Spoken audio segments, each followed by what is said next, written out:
அவளை டிவோர்ஸ் பண்ண சொல்ல மாட்டீங்களா? விலகி வந்துட்டால, பின்ன ஏன் டிவோர்ஸ் பண்ணல? இந்தாமா காவேரி விவாகரத்து குடுப்பா குடுக்காம இருப்பா, அத கேட்க நீ யாரு? ரொம்ப எல்லாம் அதிகாரமா வந்து பேசிக்கிட்டு இருக்க. நான் யாரா? விஜய் என்னோட புருஷன் ஆண்டி.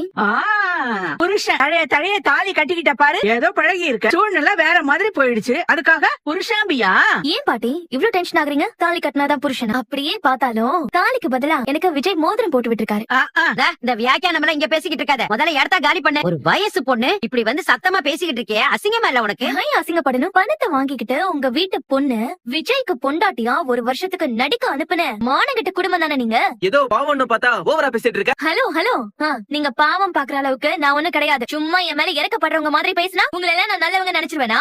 போது நிறுத்துறியா? இப்ப நீ சொல்லிதான் நாங்க எல்லாரும் நல்லவங்களா மாறணுமா? போடி வெளியில. அப்படியெல்லாம் நல்லவங்களா இருந்திருந்தா அப்படியெல்லாம் ஒரு கான்ட்ராக்ட் மேரேஜ் பண்ணி வைக்க நீங்க எல்லாம் யோசிச்சிருப்பீங்களா? சரி, ஏதோ குடும்ப கஷ்டம் காசுக்காக பண்ணீங்கன்னே எடுத்துக்குவோம். ஆனா சொன்னபடி காசை நல்லா வாங்கி வச்சிட்டீங்கல்ல, கான்ட்ராக்ட் முடிஞ்சு போச்சுல, அப்புறம் எதுக்கு இன்னும் விஜய் கட்டின தாலிய காவேரி போட்டு இந்த வீட்டுக்கு வந்து எவ்வளவு நாள் ஆச்சு? இன்னுமா பேசிட்டே இருக்கீங்க? உங்களுக்கு விஜயோட சொத்து தானே குறி, அத குறி வச்சுதானே காவேரியை தூண்டி விட்டு அந்த தாலிய வச்சு சென்டிமெண்டா விஜய் மிரட்டிட்டு இருக்கீங்க. முதல்ல வெளியில போடி, இல்ல நானே கழுத்து பிடிச்சு வெளியே தள்ளிடுவேன். காவேரி உனக்கு நல்லது செய்ய நினைச்சதுக்காக இப்படி அவ மானத்தை வாங்குற மாதிரி பேசிட்டு இருக்கிற. என்ன நல்லது நினைச்சா? என்ன விஜய் கூட சேர்த்து வைக்கணும்னு அவ அழைச்சிட்டு வந்தா விஜய் கிட்ட நல்ல பேர் சம்பாதிக்க என்ன அவ யூஸ் பண்ணிருக்கா. இதுவுமே நீங்க குடும்பமா பண்ண ஐடியானே எனக்கு நல்லாவே தெரியும்.